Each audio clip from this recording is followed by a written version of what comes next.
Well, hi everyone once again and welcome to IELTS program.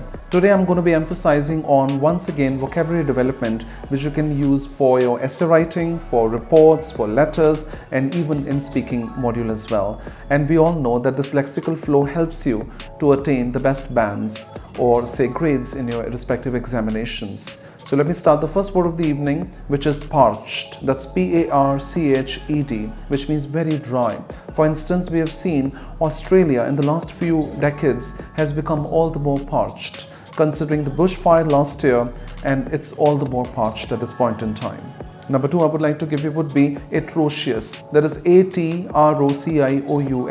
which means very shocking and bad. We have seen sometimes violent protests indeed are considered to be quite atrocious for the world peace. Number three I would like to have is immaculate, which means flawless, indeed perfect. For instance, we can say that some people are the ones who possess immaculate communication skills. So we all need to possess certain skills, and yes, this all will make us quite immaculate in approach. Next I would like to have is hideous, H-I-D-E-O-U-S, which means very ugly, and again it is all having a negative connotation. For instance, we have seen that the way virus spread last year, this has shown the hideous face of China to the world when things actually turn out to be so ugly for the world. Next is scalding, which means very hot. For instance, we have seen last year as due to certain fires which erupted in Amazon, and this part of the world became so scalding, and which is why we've seen climate change and global warming is making the entire earth all the more scalding. Next I would like to give you is ravenous, which means hungry. For instance, it is so important for us to feed the ravenous stray animals, and I'm sure if we do that we can get obvious dividends from the universe. So be kind, be compassionate and flow back to the world. Next I would like to bring up is gleeful, which means very funny or hilarious. I think yes, someone has rightly stated laughter is the best medicine. So yes, people love to have the company of gleeful or hilarious people who can be also pure entertainers to the world.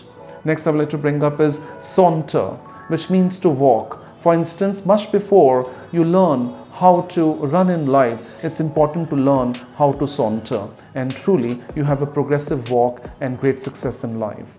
Next I would like to bring up is scamper, which means run. For instance, we could see number of athletes and even one of the fastest racers from our country, India, who could scamper, and obviously they broke new world records and they brought such a glory to the country as well.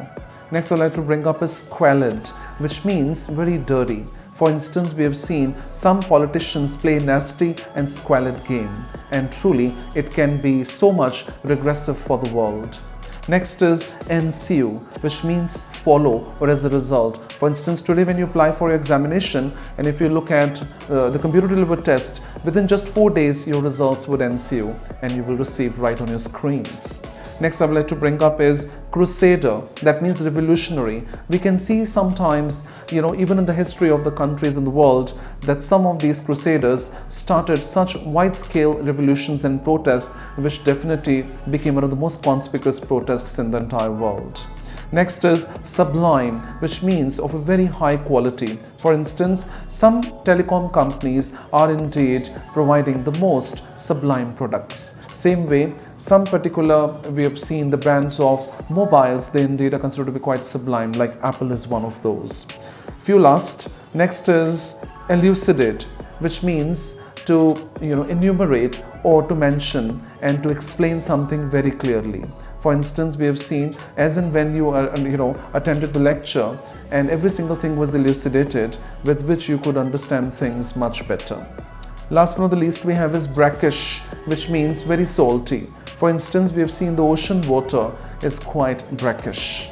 And last but not the least I would like to go on is TERSE, which means in brief, to the point. Keep your conversations in TERSE, or else we can say laconic or terse communication process. This brings us to the end of the vocabulary lecture. I hope that this really helps you to improve your content, your band scores, and it will definitely help you to become absolutely fluent or glib in your language skills. May you all enjoy and have a very great time. Thank you so much.